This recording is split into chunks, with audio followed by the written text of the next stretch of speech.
Dr. Linda Westman, talking about how the cause of upsets, different issues in the physical body can be caused by events in this present lifetime, and often those events are preceded by things, generational issues, like great-great-grandfather might have experienced something that's now showing up that you get to handle, and also the generations, back and back and back, if you're coming from the Russian culture and the trials and tribulations, that impacts us now, and we get to work on those issues. So it's very important to do those generational things.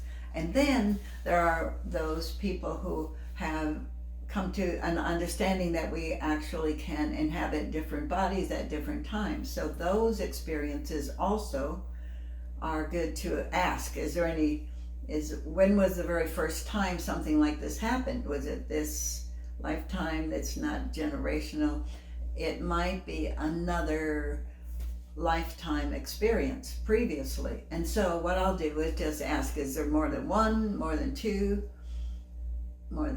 so I'll ask, is it more than one? It'll go, no. So that means it's one, just one past life. So then I say the prayer again. Heavenly Father, Mother, Holy Spirit, please assist us with the frequencies of compassion and understanding in this situation. And then doing more of that, sometimes it wasn't this lifetime, it wasn't at birth, it wasn't generational, and it wasn't past lives. So, but it was before birth, and it wasn't in the womb. Was it between lives? I started asking, was it between lives? And it switched on.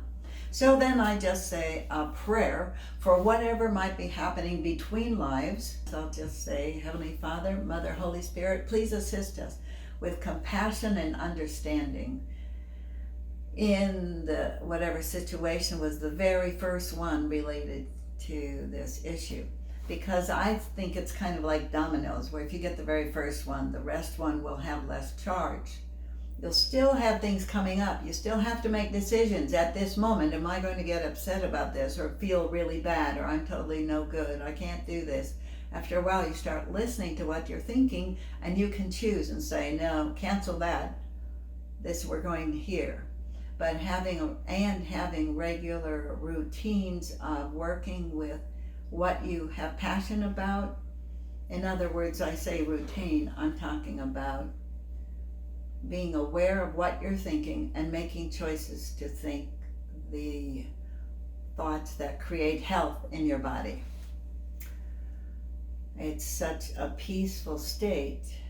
When we bring that peaceful state into our bodies, we're more receptive to that still small voice within us that will guide us.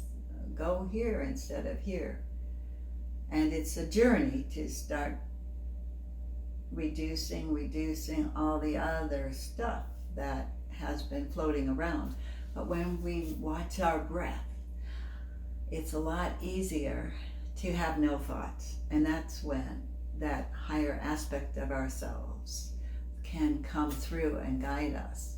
And saying prayers and asking God to help us every night, assist us in clearing whatever was less than positive and loving, clear it from, and neutralize it, or you ask for guidance the next day, and that helps tremendously. So anytime there is an emotion being felt, taking breaths and being aware of them is very beneficial in taking a new path out of what's uncomfortable, sad, hostile, angry, irritation, into being able to be loving.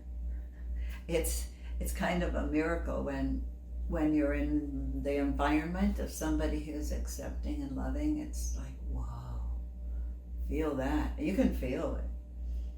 So it's definitely worth the work, and surrounding yourselves with people who support you in doing this.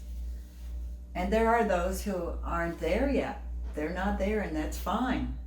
It's not our job to make them happy, and that's a real challenge when it's in your family and you love them, your children, your parents. and your partners and close friends. That's one thing we learn. I think everyone learns that we cannot change someone else. And it's even not good. What I've learned is that I'm robbing them of their opportunity to learn. Their journey will support them in learning what they need to learn.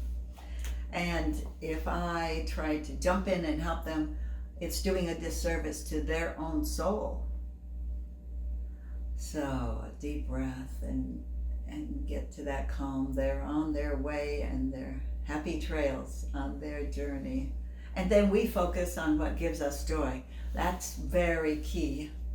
I have been supported in that, knowing about the importance of me being happy, because then I will attract the same frequency to me. If I'm angry or sad, I'll attract events and things to me that will match that. Yes, so I'm very thankful to have this opportunity to share this information.